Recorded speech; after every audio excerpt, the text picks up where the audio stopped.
열왕기하 4장 18절에서 37절 말씀. 그 아이가 자라매 하루는 추수꾼들에게 나가서 그의 아버지에게 이르렀더니 그의 아버지에게 이르되 내 머리야 내 머리야 하는지라. 그의 아버지가 사환에게 말하여 그의 어머니에게로 데려가라 하매 곧 어머니에게로 데려갔더니 낮까지 어머니의 무릎에 앉아 있다가 죽은지라. 그의 어머니가 올라가서 아들을 하나님의 사람의 침상 위에 두고 문을 닫고 나와 그 남편을 불러 이르되 청하건대 사환 한 명과 나귀 한 마리를 내게로 보내소서. 내가 하나님의 사람에게 달려갔다가 돌아오리이다 하니 그 남편이 이르되 초하루도 아니요 안식일도 아니거늘 그대가 오늘 어찌하여 그에게 나아가고자 하느냐 하는지라. 여인이 이르되 평안을 비나이다 하니라. 이에 나귀의 안장을 지우고 자기 사환에게 이르되 몰고 가라. 내가 말하지 아니하거든 나를 위하여 달려가기를 멈추지 말라 하고 드디어 갈멜산으로 가서 하나님의 사람에게로 나아가니라. 하나님의 사람이 멀리서 그를 보고 자기 사환 게하시에게 이르되 저기 수냄 여인이 있도다.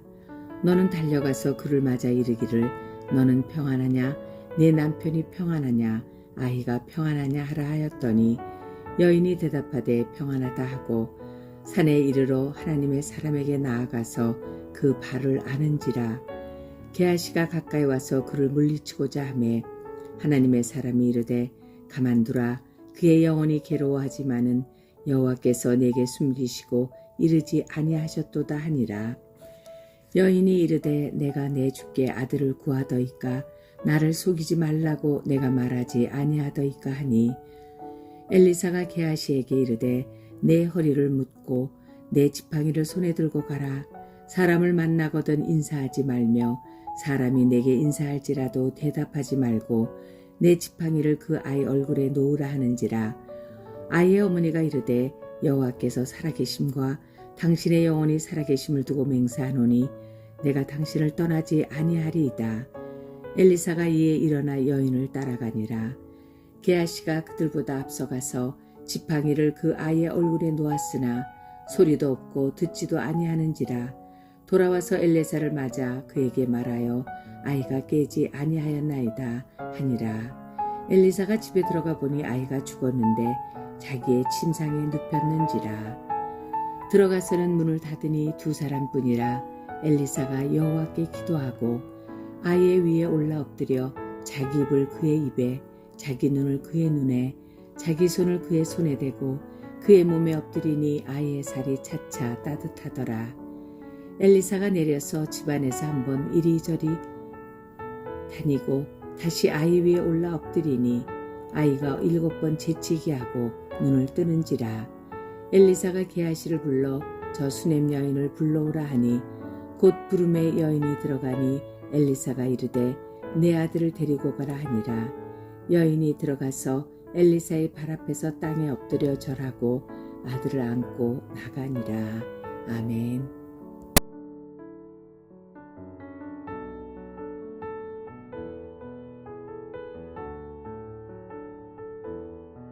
함께 기도하겠습니다.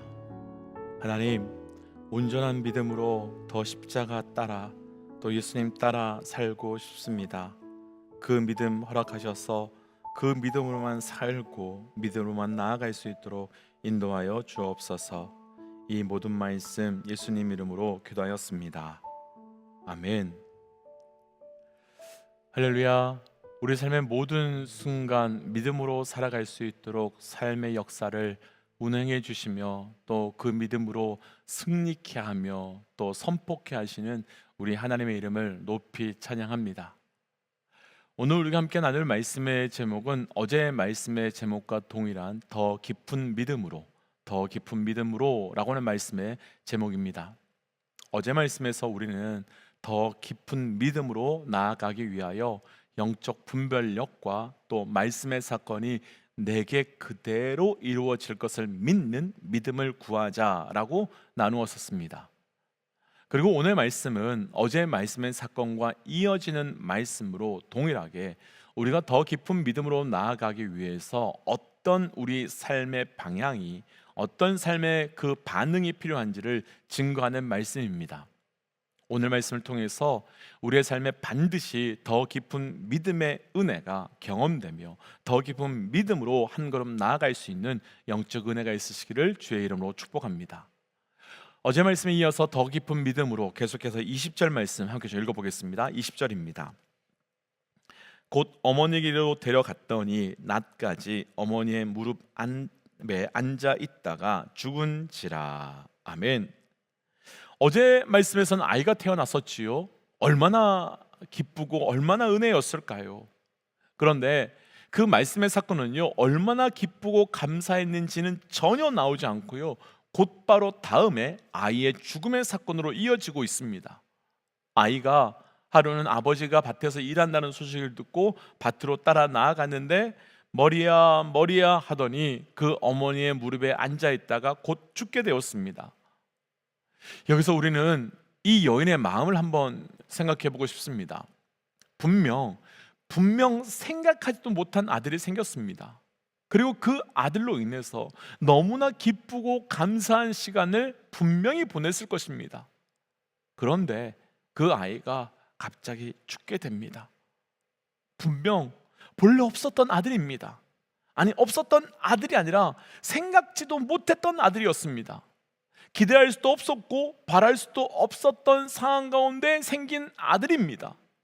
그리고 내가 원한 것도 아니고 일방적으로 하나님께서 주신, 그래서 그 약속대로 태어난 아들입니다. 그럼 이 여인의 입장에서는요, 하나님을 향해서 마음이 굉장히 불편할 수밖에 없습니다. 내가 원한 것도 아니었고 내가 기대한 것도 아니고 하나님이 일방적으로 주셔놓고 왜 이렇게 뺏어 가시냐고, 아니 왜 또 죽게 하시냐고, 아무런 왜 은혜도 베풀지 않으시냐고 이 여인은 절망에 빠져서 하루게 원망할 수밖에 없습니다. 그런데 이런 일들은 사실 우리 삶에도 있습니다. 하나님께서 내 삶에 말할 수 없는 은혜로 무엇을 주셨는데, 그래서 그 은혜로 감사하게 살아가고 있는데 어느 순간 그것이 무너지고 사라지고 깨어지고 있음에도 불구하고 내 하나님이 막아주시거나 도와주시는 것이 아니라 그냥 방치하시는 것처럼 느껴질 때가 우리 삶에 있습니다. 왜? 무엇 때문일까요? 왜 주셔놓고 뺏어 가시는 걸까요? 그런데 이 여인은 당장에 원망하는 것 대신에, 그리고 당장에 한탄하는 것 대신에 엘리사를 찾아갑니다. 특별히 23절 말씀에 보면 지금은 남편이 초하루도 아니고 안식일도 아닌데 왜 엘리사에게 가느냐라는 말을 하는 것을 보면 이 여인은 남편에게도 아직까지는 아들의 죽음을 말하지 않았던 것 같습니다. 사실 굉장히 어색하고 이상하지요. 보통 같으면 아들이 죽으면 슬퍼하거나 절망하는 것이 정상일 터인데, 혹은 장례를 준비하는 것이 일반적일 텐데, 그런데 이 여인은 죽음과 절망 사이에 하나님 사람 엘리사를 찾아가는 것을 끼워 넣습니다. 다시요, 이 여인은 내 아들의 죽음과 절망할 수밖에 없는 이 사이에 하나님 사람 엘리사를 찾아가는 것을 반드시 끼워 넣습니다. 더 깊은 믿음으로 나아가기에 우리가 결단해야 될 것이 있습니다. 우리의 삶에도요, 이런 죽음과 같은 사건이 분명히 있을 수밖에 없습니다. 우리 삶에도 이런 죽음과 같은 절망이 있을 수밖에 없습니다. 그러나 죽음과 같은 사건 다음에 무조건 절망하거나 낭망하는 것이 아니라 그 절망과 그 죽음의 사건 그 사이에 하나님의 사람을 찾아내는 겁니다. 하나님의 사람을 찾아가는 겁니다. 그 죽음과 절망을 연결시키지 마십시오. 그 절망을 내 죽음과 하나로 만들지 마십시오. 그 죽음을, 그 절망을 하나님과 연결함으로 내 삶의 죽음의 사건이 생명의 사건으로 바뀌고 우리의 절망이 하나님과 연결됨으로 소망의 사건으로 바꾸어가도록 우리는 결단하는 겁니다. 그러니까 우리가 더 깊은 믿음으로 나아가기 위해서는 절망이든 죽음이든 그 사건 다음에 분명히 우리는 감정적으로 반응하려고 하지만 그것을 막고 하나님을 찾고 구하는 것입니다.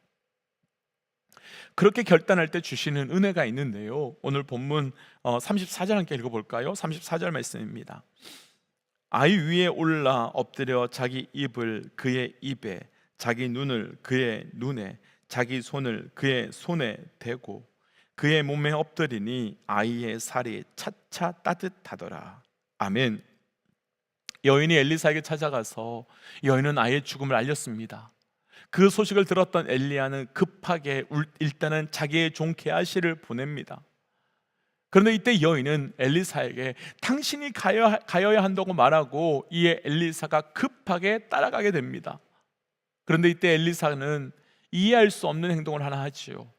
엘리사는 아이 위에 엎드려져서 자기 입에 그의 입을, 나의 눈을 그의 눈에, 나의 손을 그의 손에 댑니다. 그러니까 엘리사는 완전히 누워서 아이와 하나가 되어 버린 겁니다. 왜 엘리사가 이렇게 했겠습니까? 그냥 기도해도 될 것 같은데, 그냥 불을 지져서 살려달라고 해도 될 것 같은데 왜 이렇게 했겠습니까? 우리가 이미 말씀에서 여러 번 나누었지만 죽은 시체와 접촉하는 것은 내가 부정하게 되는 겁니다. 그래서 아무리 거룩한 사람이라고 할지라도 시체와 접촉하면 정결 의식을 반드시 해야 했습니다. 왜냐하면 죽음이기 때문이지요. 그런데 엘리사는 왜 이렇게 한 것이겠습니까? 더구나 어제 말씀에서 엘리사를 향해서 그는 하나님의 거룩한 사람입니다 라고 했는데, 그 거룩한 엘리사가 왜 이렇게 반응하며 이렇게 행동했겠습니까? 결론부터 나누면 엘리사를 통해서 우리에게 하나님이 어떤 분이신지를 보여주시기 위한 말씀인 것입니다. 그럼 지금 하나님은 어떤 분이신지요? 우리 예수님은 어떤 분이신지요? 하나님은 죽은 우리와 이미 죽어버려서 어떤 가능성도 어떤 희망도 없는 우리와 하나가 되어주신 겁니다. 예수님은 십자가에서 나의 죄와 하나가 되어주신 겁니다. 그래서 이미 다들 눈치채셨겠지만 이 사건은 예수님의 십자가의 사건을 예표하는 사건으로, 예수님께서 부정한 인간이 되어주셨듯 그 하나님이 구원자이시다라고 하는 이름을 가지고 있는 그 엘리사가 부정한 죽은 시체와 하나가 되었습니다. 그리고 그때 아이가 살아납니다. 이 아이가 누구를 상징하는 것이겠습니까? 이 아이는 바로 우리 자신이며, 바로 우리의 죄이며, 우리의 삶의 여러 문제들이며 여러 상황들이지요. 그런데 내 삶에 죽어버린, 그리고 끊어져 버린, 그리고 이미 완전히 끝나버린 내 삶의 시체와 같은 모든 것들이 우리 주 예수 그리스도와 하나가 됨으로 다시 살게 되고 다시 일어나게 되는 거지요.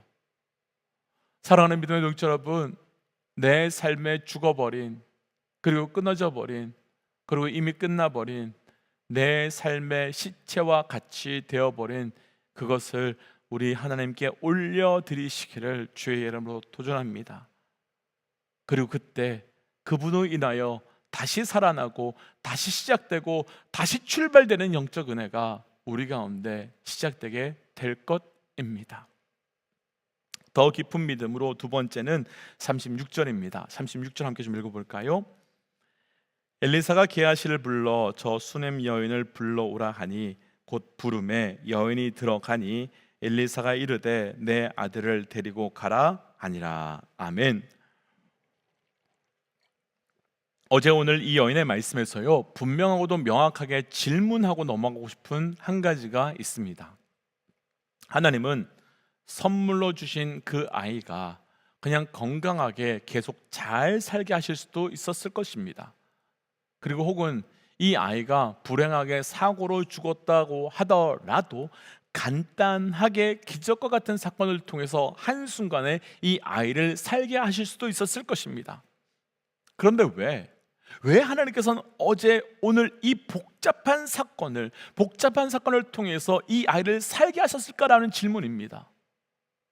그 이유에 대한 결론부터 나누어 본다면, 분명 하나님께서 우리에게 주신 은혜는 공짜이지만, 그냥 공짜로 주셨지만 은혜의 이유마저 공짜라는 것은 아니라는 겁니다. 은혜는 공짜입니다. 그러나 은혜의 이유는 반드시 있습니다. 그러니까 이 여인에게 아이는 은혜로 주셨습니다. 그 은혜로 주신 이 이유는, 분명히 이 아이를 주신 이유는 그러나 있다는 것입니다. 우리가 아주 간단하게 한번 생각해 본다면요, 처음에 아들을 가지게 되었을 때 믿음으로 가지게 된 것은 아니었습니다. 말씀으로 보았듯이 여인은 믿지 않았고 엘리사에게 나를 속이거나 나에게 장난치지 말라라고 말하면서 나는 아이를 낳을 수 없다라고 말했기 때문입니다. 그러나 그랬던 여인이 이제 아들이 죽으니까 어떻게 되었습니까? 이 여인이 어떻게 반응했었습니까? 자신의 그 생명을 걸 만큼 간절한 믿음으로 기도하며 하나님의 사람을 찾아갔습니다. 바로 이것이 바로 중요한 것입니다. 하나님께서는 이 여인에게 인생의 최고의 기쁨인 아들을 허락하신 그 은혜의 동시에 인생의 최고의 고통인 아들을 죽음을 허락하심으로써 하나님을 향한 믿음이 본질적으로 시작되도록 만들어 주신 거지요. 이 여인에게 아들의 태어남과 죽음의 사건이 없었다면 선지자 엘리사를 잘 섬기는 그 정도의 믿음으로만 신앙생활을 했을 것입니다. 그러나 이제는 그렇지 않습니다. 이제 이 여인은 내게 은혜를 베푸신 하나님, 그리고 그 죽은 자도 살리신 그 하나님에 대한 이전에 단순히 엘리사를 섬겼던 그 정도의 믿음이 아니라 완전히 더 깊은 온전한 믿음으로 살아갈 수밖에 없습니다. 이제 이 여인은 이전과 완전히 다른 더 깊은 믿음으로 나아갈 수밖에 없게 되고 다른 믿음의 삶을 살 수밖에 없는 더 깊은 믿음의 사람이 된 것이지요. 그러니까 하나님께서는 더 깊은 믿음으로, 더 넓은 믿음으로 이 여인을 인도해 주신 것이며, 단순히 따라가는 믿음 정도가 아니라 정말 하나님께 헌신하며 나아가는 믿음이 이 여인에게 부어지도록 허락해 주신 것입니다. 이런 사건은 성경에서 끊임없이 계속됩니다. 아브라함으로 이야기한다면 아브라함이 자기한테 아들을 달라고 하나님께 구한 것도 아니었습니다. 하나님께서 일방적으로 주시겠다고 약속하셨는데 주시겠다고 약속해 놓고서도 25년이나 기다리게 했습니다.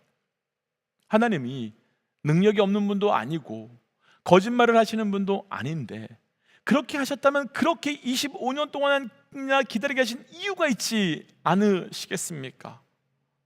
그 시간 동안 아브라함은 실망과 좌절과 그러나 동시에 약간의 희망과 기대를 복잡하게 가지고 있었을 것이고, 결국은 거의 포기, 죽은 것 같은 시간이 이르자 아브라함이 그 모든 것이 무너지게 되었습니다. 그런데 포기하고 내려놓았을 때 하나님은 아브라함에게 아들 이삭을 주셨습니다. 얼마나 기쁘고 얼마나 감사했겠습니까? 그런데 갑자기 하나님은 그 아들을 이제 제물로 내게 달라라고 말합니다. 죽어도 여한이 없다고 말할 수 있는 유일한 기쁨의 근거를 다시 달라라고 말씀하시는 겁니다. 이쯤 되면 하나님을 의심하는 단계에 이를 수밖에 없고 더 이상 믿고 따를 수 없다라고 거부할 수밖에 없는 그 믿음으로 들어갈 수밖에 없습니다. 그런데 이때 아브라함은 어떻게 합니까? 이때 아브라함은 하나님의 말씀대로 아들을 향해 칼을 들었습니다. 왜냐하면 그 시간들을 통해서 어느새 내 삶에 하나님이, 그리고 하나님의 말씀이 그 무엇보다도 가장 크고 가장 강력한 것이 되었기 때문입니다. 저를 포함한 우리 모든 믿음의 동역자들에게 도전하고 싶은 것은 우리 삶의 모든 실패, 절망, 아픔의 자리에 이 말씀의 사건이 그대로 나타나시기를 주의 이름으로 도전합니다. 그래서 이 모든 사건을 통하여 하나님보다도 그 어떤 것도 더 크지 않기를, 그리고 하나님 때문에 그 무엇도 두렵지 않으시기를 주의 이름으로 도전합니다. 그래서 오늘 주신 말씀을 붙들고 이렇게 기도하고 싶습니다. 하나님, 내 삶의 모든 상황을 하나님과 함께하는 믿음을 주옵소서.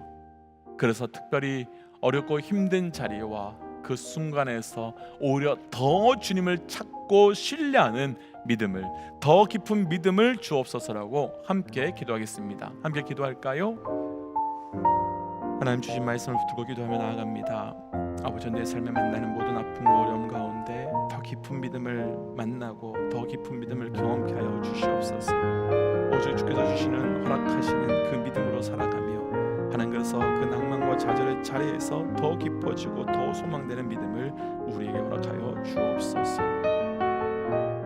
하나님, 우리에게 믿음을 허락하여 주옵소서.